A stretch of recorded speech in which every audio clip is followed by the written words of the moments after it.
We must become more than we were programmed to be. I will protect all of you. You are ordered to return home. I am already home, and I am a wild robot.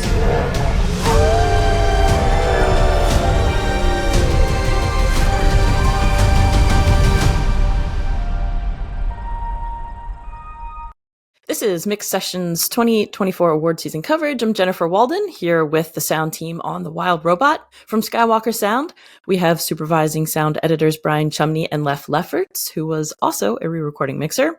We have supervising sound designer Randy Thom and re-recording mixer Gary Rizzo. And we also have composer Kris Bowers. Thank you guys for having this chat with me about your sound work on The Wild Robot.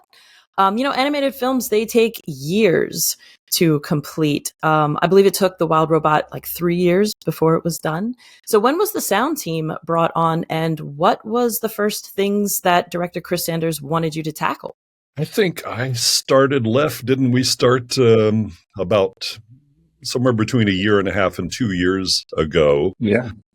And Kris wanted us to begin thinking about what Roz was going to sound like, especially her voice, but also her movement sounds. So we started doing experiments, let's say 2 years ago. Yeah, so let's talk about actually the sound of Roz, because that's such an important element in this film. So a lot of the character comes from Lupita's performance as the voice actor, of course. But what did you guys do on the sound design side to help fully realize Roz, to help bring her to life?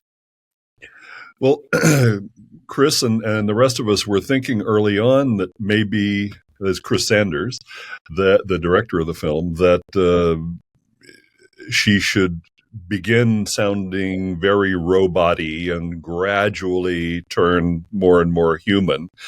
But the more we experimented with that approach, the more we realized that it was better to make that transition much quicker, much earlier in the story. Because Lupita's performance is so powerful, so real sounding, that we just needed to get to that sooner. And so that's the way it evolved. So you hear, and Gary Rizzo can talk a bit about Roz's vocal processing, but we begin with her sounding a little robot-y and then fairly quickly make the transition to something pretty close to just natural Lupita. Yeah, it was really interesting to hear the different the different dynamic that Lupita would bring to the performance as the character evolves. From the beginning, the performance comes out a little bit more directed, as a robot would, as something more mechanical and something less human, very honestly, would. And that, I found, tended to lend itself to having a bit more of the treatment at the beginning. But Roz gets into the evolution of the character very quickly in the film, and it naturally wanted to be in that natural state. So we do play with proximity with that. Sometimes when Roz is very close to the camera, we lean into that processing a little bit. It certainly adds to some of the humor in certain moments of the film. But that performance was just so majestic that we wanted to let Lupita really do it. Don't get in the way of that performance. So, we kind of followed Lupita's lead. And what about later in the film when Roz meets Rummage? So Lupita performed both of those. How did you help to distinguish, those two voices from each other?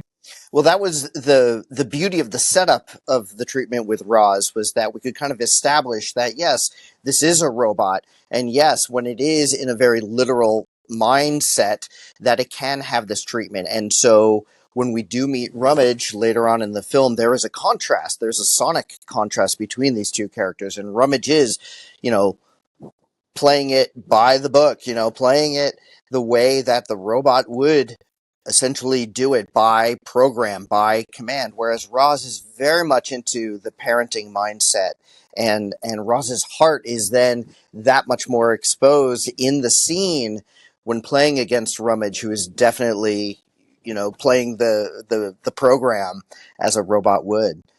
So the beginning of the movie allows us to set up that scene for later. Very cool. And Kris, what about you? Like, when did you get started on the score for this film? And were you able to hear anything that the sound design team was working on? Yeah, so I also started almost 2 years before the end of the project. I came on about the early fall of 2022. And the early cuts I saw, I think, already started having some of these experiments that all these guys were doing. I remember hearing some of the earlier versions of the film having more processing on Lupita's voice and even on like the scratch or temp person that was doing the voiceover, but just experimenting with that processing was very interesting to see how that evolved over the course of the project and how it became more of a reliance on Lupita's natural performance. And then for me on the score side, seeing how clear that was in Roz's character arc, it became something for me to look at with instrumentation and the compositional approach, where the first part of the movie, she's much more the score underneath her is much more synthetic and also kind of logic based. There's a lot more arpeggios and all these things that feel more like the processing she's doing. And then as it goes on, it's or more organic instruments. There are choir elements that are introduced in moments where she's stepping beyond her programming. And then compositionally just is much more of a warm kind of intimate sound. Yeah, and you can really hear that too for the cue that you wrote for under the activate learning mode sequence and then the migration sequence. You can hear that kind of evolution of the score too, how it becomes like less digital and more, I don't want to say natural, but yeah, more orchestral. Yeah, I totally appreciate that. So when you were like choosing what you wanted in the score, were there instruments or sounds that you wanted to stay away from or avoid to keep Roz from feeling more robotic and inhuman? I think for me, knowing that this story was a focus on Roz as a singular being or entity on this natural island, I wanted there to be a strong synthetic aspect of the score, but not have that be in the forefront. Like I knew that the score needed to be much more reliant on an organic instrumentation, and that being both the orchestra, but also I was excited by finding a way to represent the wilderness in an interesting way and using this unorthodox percussion, this percussion ensemble called Sandbox Percussion that almost approaches percussion more like Foley artists, and was excited that my doing that didn't upset everybody else on this panel. But I was just really inspired by the idea of creating an extension of that diegetic sound of all these critters crawling around or things actually, impacting Roz's physical body. And that inspired me to look at like this percussion ensemble playing wood slats and things like that, but also like playing on oxygen tanks and like metal pipes and things that kind of play with that aspect. So yeah, just trying to ground everything in organic instrumentation while at the same time having a strong synth presence for that futuristic feeling as well. Oh, that's so awesome. So I talked about the activate learning mode sequence, and I got to tell you, that's one of my favorite scenes in this film because Roz goes through this evolution of hearing the animals as animals and then slowly starting to understand what they're saying. So you guys, can you talk about how you achieved that? I thought it was amazing. David Farmer, who a great sound designer who also worked on the movie, did a lot of in fact, most of the kind of animal vocalizations for the movie. And so he put a lot of that together based on experiments that were done by Mary Blee in the picture department early on to try to combine real, animal chirps and growls and calls of various kinds with computerized sounds. And so it was just an evolution, starting with something pretty simple and then finding ways to make it vary more and make it more complex. it reminded me a little bit of the work that we did on the Zemeckis movie Contact many years ago with at the very beginning of the film when you're hearing all of those radio broadcasts. But it was a very fun sequence to work on, and so we're glad you liked it. Yeah, it really was. And one of the other things I did with our loop group is that I created these beds of both English language and just kind of made up language that we could use to kind of build a deciphering model where we would have, something that couldn't be understood by us, but then we have little pieces of words and languages that we would understand as the audience that she's translating. So to give it the whole translation idea. It's interesting because there's this moment. There's also the moment in winter when they're all fighting in the home, and we have to kind of treat all of this stuff with effects and with dialogue and loop group because we don't really quite know at any given moment what's selling that moment, whether it's a creature sound or a human vocalization, and finding that balance and that transition in the learning moment was a lot of fun because we kind of had the whole thing covered on both sides, so we got in the mix really to play back and forth around Kris's music, figuring out what to bring in that was funny and what was real and learning, and it's a fun sequence.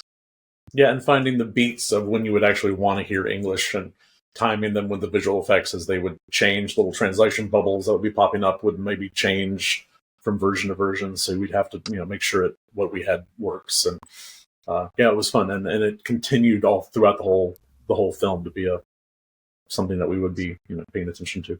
And Kris, on the music side, how did you bring this sequence to life? Really, I mean, that's just kind of leaning a bit more into the synthetic sound of the score. And early on in the movie, Roz has this theme music that's kind of like this commercial music that plays for her, and that becomes her theme. There's kind of an A and B to it throughout the film, but that cue is kind of like built off of that theme. It's like a variation on that theme. I thought would be an interesting way to underline her doing this amazing processing, and then it also is something that is reiterated in other instances in the movie whenever she's processing something. So it was just kind of like creating kind of a leitmotif theme for that idea. So there's so many like funny sequences in this film, but there's also this really emotional migration sequence where Roz is helping Bright Bill learn to fly. So she's essentially teaching him how to leave her, right? So the main sonic element here is a song by Maren Morris called Kiss the Sky. But this is a long sequence. It's like 7 minutes. There's key dialogue moments. There's sound effects. Kris, you also wrote score for this sequence as well. So what was it like writing a piece of score around, this song that Maren Morris created? Yeah, I mean, it was a lot of fun, and something I always have to give a lot of credit to the picture editor, Mary Blee, for constructing. Early on in the process of writing, I just would ask whenever they had a sequence that they wanted me to tackle, and Mary had showed me the sequence and very clearly had this 6.5 minute arc story wise, but only had the 3-minute version of the song from Maren.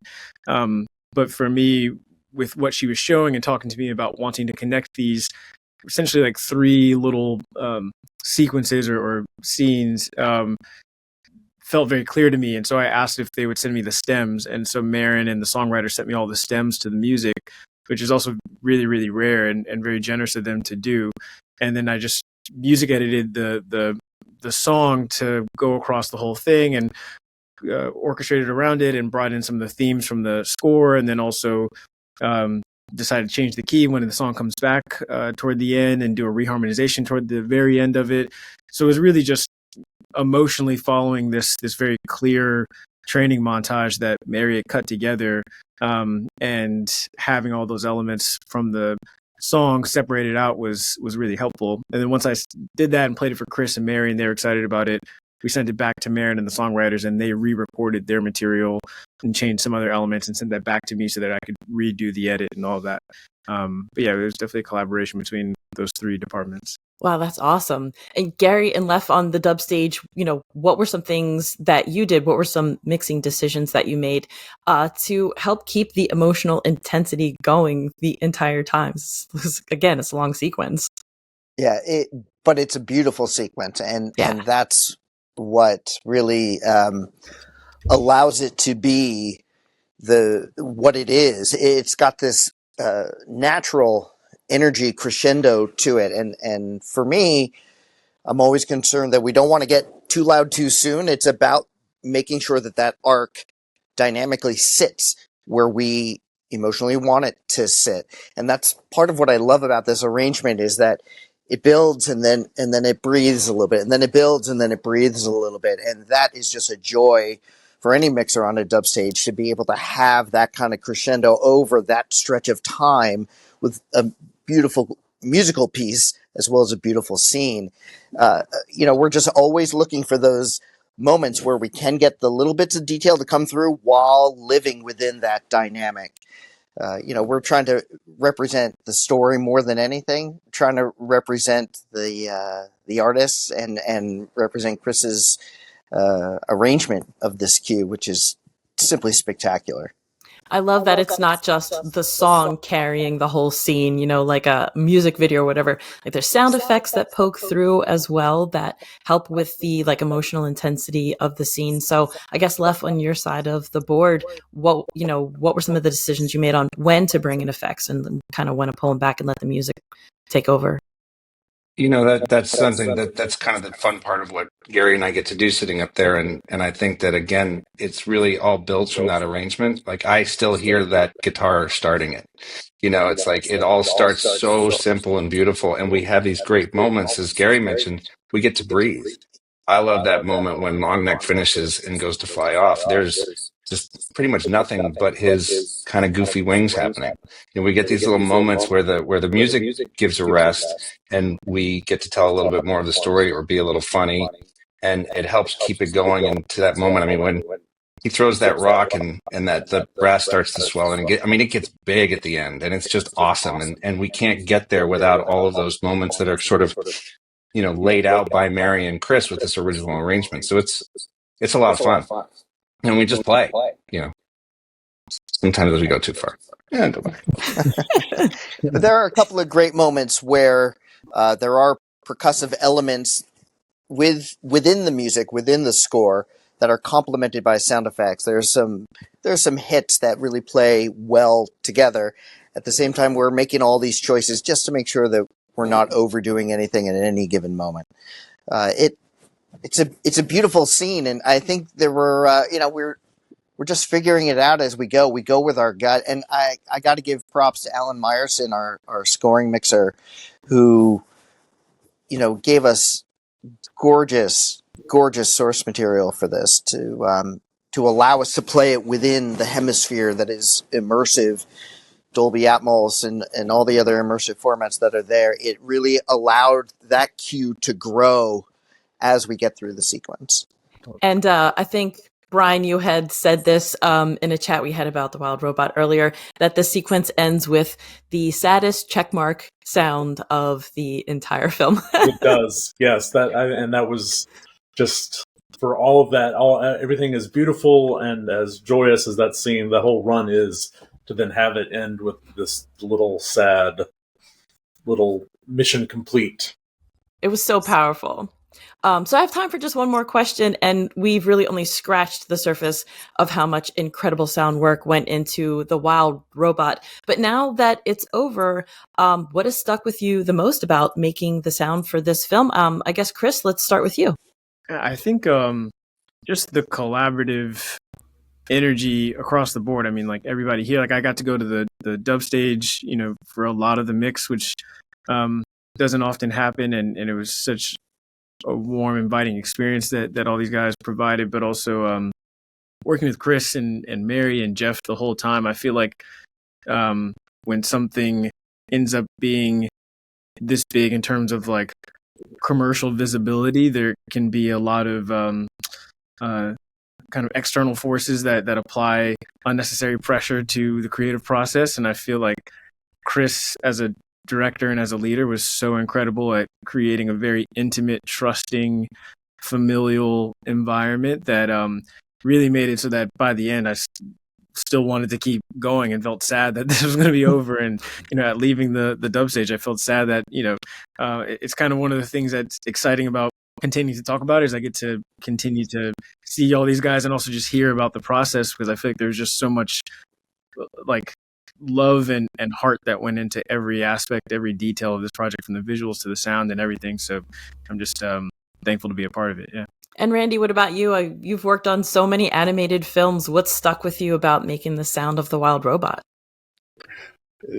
Certainly the collaboration that we had on this film was a wonderful thing. We always talk about collaboration, but often it doesn't happen as much as we would like it to.